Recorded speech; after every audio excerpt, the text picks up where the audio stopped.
सुप्रभात प्यारे विद्यार्थियों, हिंदी कक्षा में आप सभी का स्वागत है।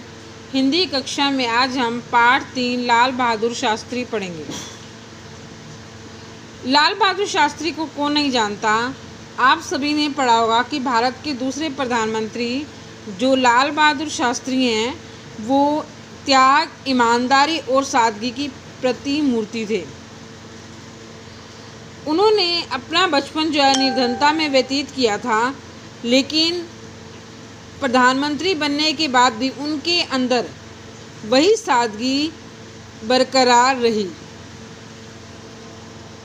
महाभारत की एक युक्ति है, क्षण प्रज्वलित श्रेयो न धूम्यात्, अर्थात लंबे समय तक धुंधवाती जिंदगी भी कोई जिंदगी है। गौरव का जीवन तो यह कुछ क्षण प्रवर्जित होकर विकीर्ण कर जाना। भारत के दूसरे प्रधानमंत्री लाल बहादुर शास्त्री ऐसी गरिमा वह जीवन व्यतीत किया। उनका कार्यकाल निर्विवाद था। निर्विवाद होता है बिना विवाद का, जिसमें कोई विवाद ना हो।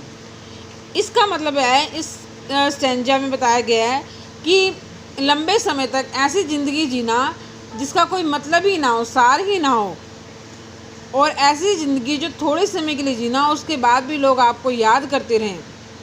अपनी लोगों के लिए एक आदर्श स्थापित कर जाना, ऐसी जिंदगी होती है। वे तन से भारतीय, वेशभूषा से भारतीय, भारत की आत्मा, गांव का साकार विग्रह। अपने लिए ना तो उन्होंने कभी कोठी बनाई प्रसाद, ना ही कोई महल। देश सेवा के सत्ता निष्प्रिय, जिसको कोई इच्छा नहीं होती, व्यक्तित्व का शास्त्री था। भारत की राजनीतिक स्थिति पर राजेंद्र प्रसाद के समान अजात शत्रु थे। अजात शत्रु होता है जिसका कोई शत्रु नहीं था। ऐसे अजात शत्रु जो कद में ठीक नहीं थे। उनकी कद जो बहुत छोटा था, निवास से निपट भोले भाली देहाती, लेकिन वाणी में दृढ़ता थी। वाणी ऐसी थी, जब बोलते थे लोग सुनते ही रहते थे। सोच में केवल देश। वे स्वभाव से इनर, परंतु देश की रक्षा के लिए वज्र के समान कठोर थे। आकांत शत्रु बने पाकिस्तान व उसके आका अमेरिका का जो उन्होंने चुनौती दी थी, वो विश्व में देते हैं। उनकी संकल्प शक्ति को देखकर देश आश्चर्यचकित था। शत्रु के दांत खट्टे करने पर भी विजय के बाद शांति का आलिंगन कर मगध सम्राट के सपन को साकार कर दिया। 1965 में बच्चों, जब भारत और पाकिस्तान के बीच युद्ध हुआ था, तो ताशकंद समझौते पर शास्त्री जी को रूस जाना पड़ा। 10 जनवरी 1965 को जब संदेह परिस्थितियों में उनकी मृत्यु हो गई, उन्होंने अपने जीवन के प्रसंग यहाँ पर कुछ प्रस्तुत हैं, जिसके बारे में आप पढ़ेंगे। पहला उनका प्रसंग है नींव का पत्थर। एक बार ना गोविंद वल्लभाचार्य ने शास्त्री से पूछा, लाल बहादुर तुम प्रशंसा के लिए आगे क्यों नहीं आते? इसके उत्तर में शास्त्री जी ने कहा, जब मैं आगरा में था तब लाला लाजपत राय ने मुझे ताजमहल की ओर संकेत करते हुए बताया। शास्त्री जी, इस इमारत में 2 तरह के पत्थर लगे, एक कुंगूरे का पत्थर जो बाहर चमचमाते हैं, और जो दूसरा पत्थर है नींव का पत्थर, जो दिखाई तो नहीं देते लेकिन इस भवन पर समस्त खड़ा है। इसलिए मैंने नींव का पत्थर बनने का संकल्प किया। तो आप भी ऐसे ही बनना जैसे शास्त्री नींव का पत्थर थे, दिखाई आदतें न बिगड़ें। और इसे एक प्रसंग कहते हैं, जब शास्त्री उत्तर प्रदेश के गृह मंत्री थे तो गर्मी के दिन थे। उस समय एक विभाग का मंत्री जो है बंगले पर कूलर लगा दिया, शास्त्री जी के बंगले पर। उस समय अब मान लो किसी हमें कोई काम कराना था, हम उसको कोई चीज़ देते हैं। अगर बच्चा है, छोटा बच्चा, तो भी हम उसे काम निकलवाना, तो उसको लालच देंगे, चॉकलेट देंगे, बेटे पानी पिला दे ऐसे। तो उसने भी लालच देने, अपना काम निकलवाने के लिए बंगले कूलर लगा दिया। परिवार के सदस्य खुश थे कि अब गर्मी से राहत मिल जाएगी। लेकिन बच्चों, जब वो शास्त्री जी घर आए तो उन्होंने पूछा कूलर कहाँ से आया? तो बच्चों ने कहा सार्वजनिक निर्माण विभाग की ओर से लगा गए। इस पर शास्त्री जी ने अपनी पत्नी से कहा, देखो ललिता, मैं सर्वदा इस पद पर बने रहने वाला नहीं हूँ। जब हटेगा तो कूलर भी हटेंगे। आप विचार कीजिए, लड़कियाँ ऐसे घर भी जा सकती हैं जहाँ इनको वो सुविधा ना मिले, तब वे दुखी और शांत रहेंगी। अपना राजकीय सुख भोगकर आदतें नहीं बिगाड़नी है। इतना कहकर शास्त्री ने वहाँ फ़ोन कर दिया और कूलर हटवा दिए। इससे इतना पता चलता है वो कितने ईमानदार व्यक्ति थे और फ्री में सुविधाएं नहीं लेना चाहते थे।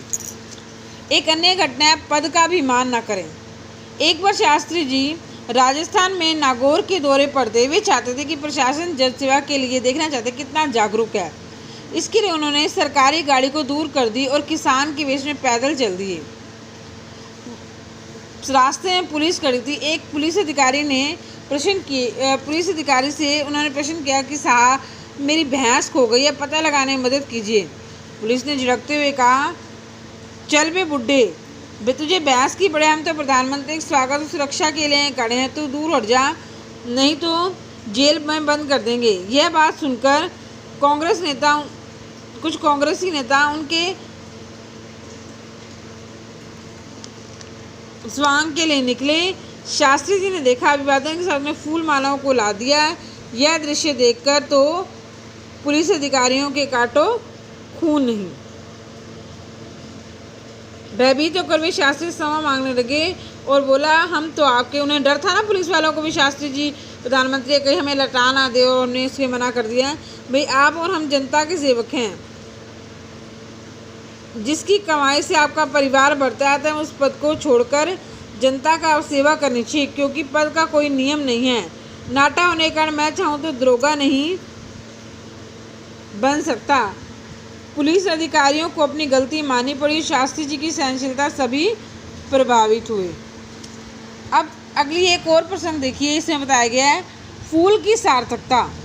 जब प्रधानमंत्री पंडित नेहरू जी शास्त्री जी के जीवन से अत्यधिक प्रभावित थे, समय समय पर उनके साथ हास परिहास मजाक करते रहते थे। एक दिन बातों बातों में शास्त्री जी नेहरू जी ने कहा कि जंगल का फूल कह दिया।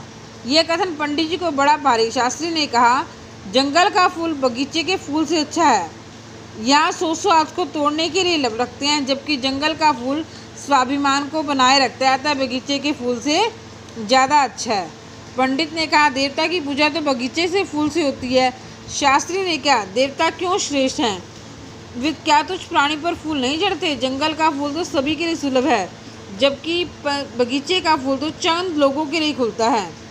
जंगल के फूलों के द्वार सभी के लिए खुले हैं। मेरी दृष्टि में फूल की सार्थकता इसी में है कि वह संबंध बिखेरता हुआ जर जाए। उनका ये कहने का मतलब था कि अगर बगीचे के फूल बनाए तो वो तो कुछ लोगों के लिए होगा, बगीचे से फूल तोड़कर किसी को जाएंगे, लेकिन जंगल का फूल तो हर व्यक्ति उसको छोड़कर कहीं पर भी चढ़ा सकता है। और फूल की सार्थकता क्या है? फूल का काम क्या? सुगंध बिखेरना।